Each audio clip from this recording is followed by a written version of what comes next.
Just a book from that. So we know that even Roy King, despite his 10-year research, he figured that out. Apparently today he bought some land down in the Mardyke, or somewhere like that before.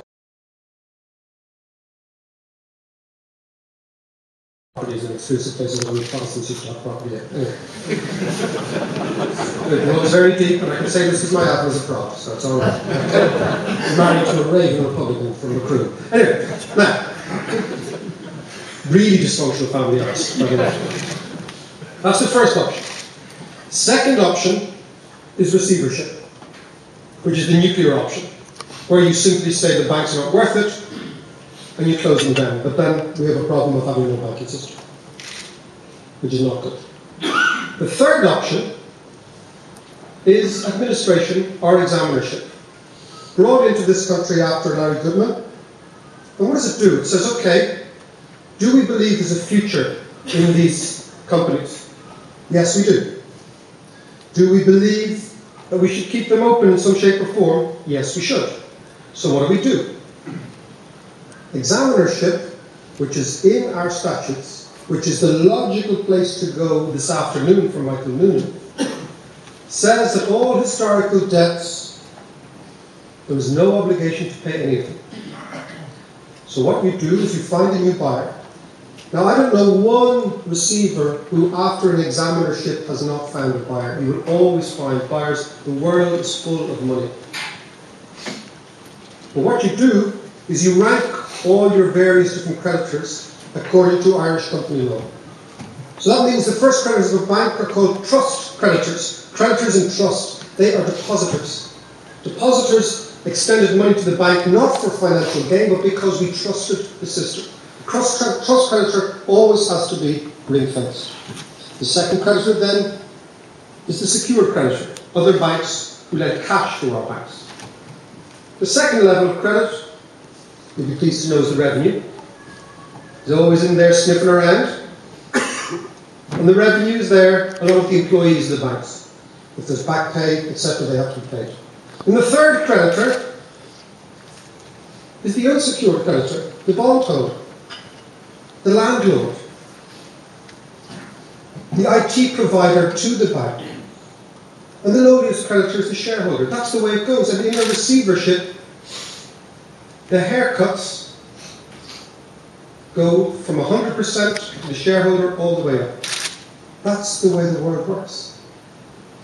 There's nothing strange about this. And the new owner dictates who gets what. And the new owner undertakes to put in new capital, and you start again. That's the way it's done. It's called Chapter 11 in the United States. Obama did this with General Motors. General Motors bondholders said to Obama, you can't renege on us. And he said, yes, I can. Chapter 11, get in the queue and see where you come. And if there's any money left between the liabilities and the assets at the end, the receiver will give you money, he'll give you the money. But if not, that's capitalism, you move on. We must do this in Ireland. And the reason we must do this in Ireland, because it's only by liberating ourselves from the banks can we start the process of rebuilding the country. I will now turn off that phone. I'll tell you a story about phones. I was summoned into one of our major banks a couple of months ago, about a year ago, to explain why I've been writing that this bailout wouldn't really either save the banks.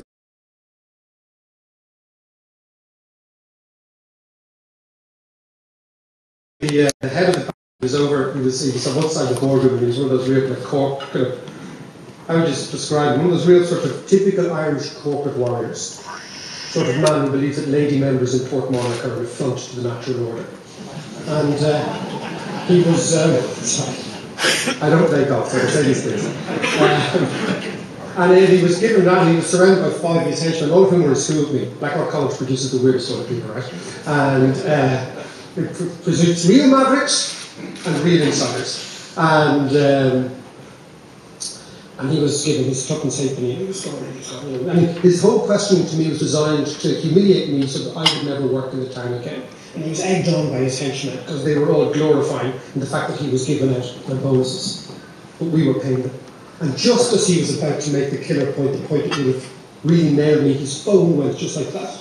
And his ringtone was, "Don't you want me, baby," by the Human League.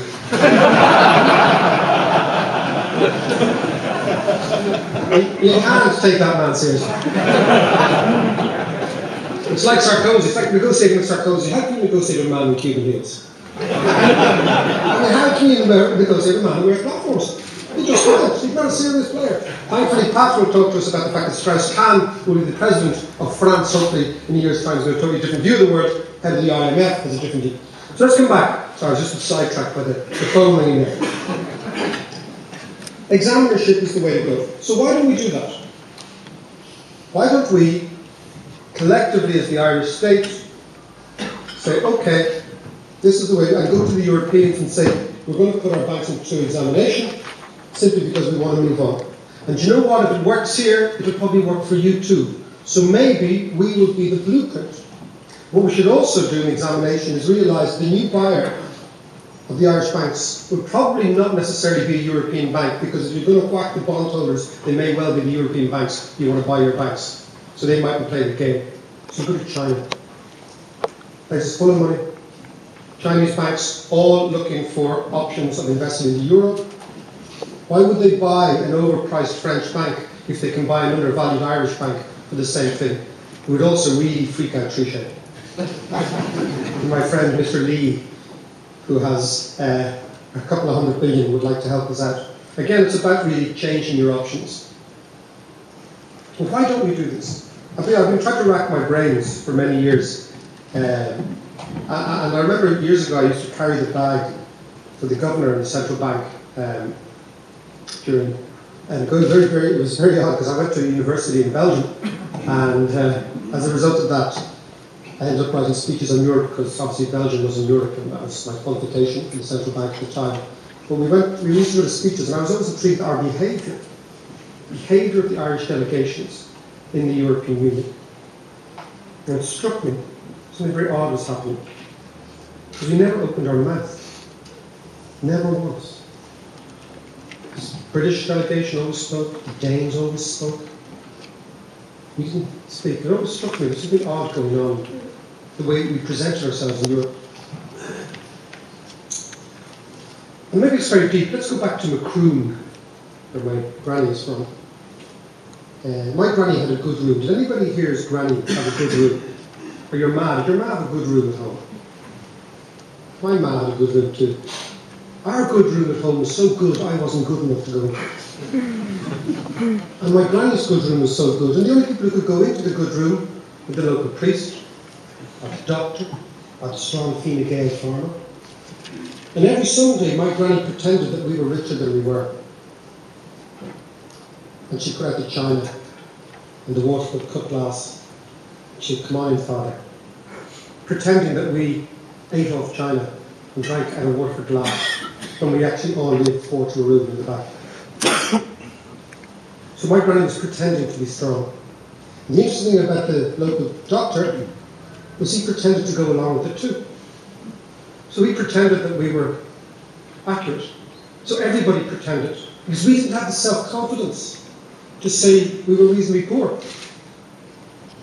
We didn't have the self-confidence to say, this is us, warts and all. So we pretended. The good room is a very, very Irish phenomenon, very deep in our psyche. Trying to pretend we are richer, more resourceful, posher, with more status than we actually are. Now I believe that good room thinking affects our negotiators in Europe. The new good room is the European Union and Brussels.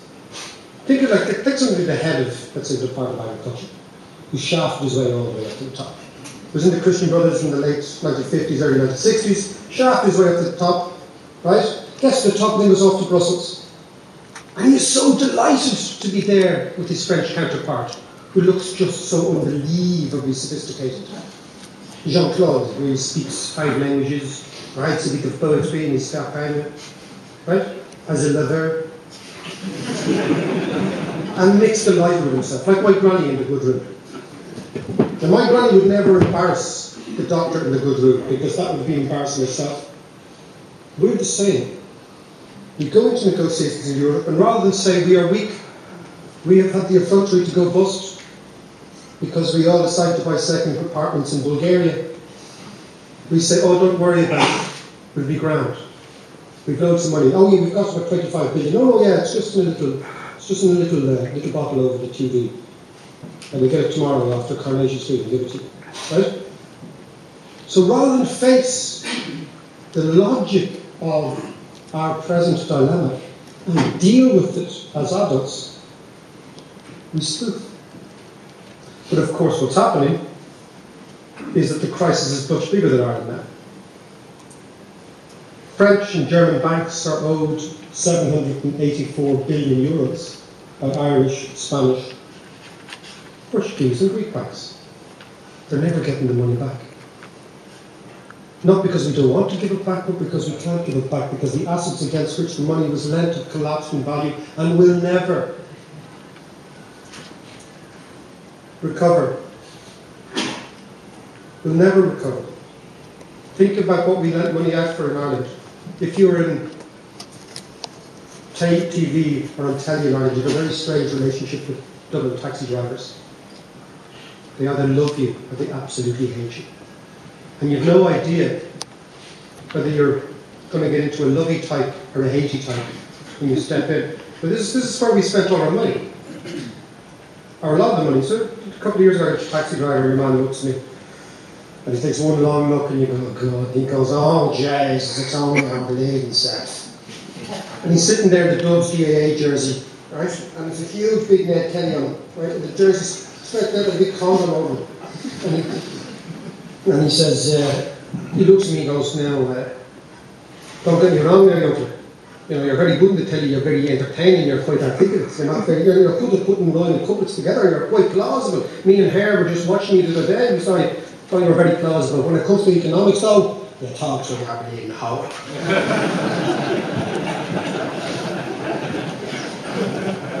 And I said, okay, trying to get the conversation on football, you know, Robbie Keane, Roy Keane, Lorraine Keane, any of the Keanes. And he's having none of it. He says, where are you coming back from? I said, London. He's on my after just coming back from Clúsid, as he himself, 2 nights ago. After buying 5 gaffs off plants. Little man off AIB after giving me, I believe you will know the expression, equity release. Lovely people, then Greeks.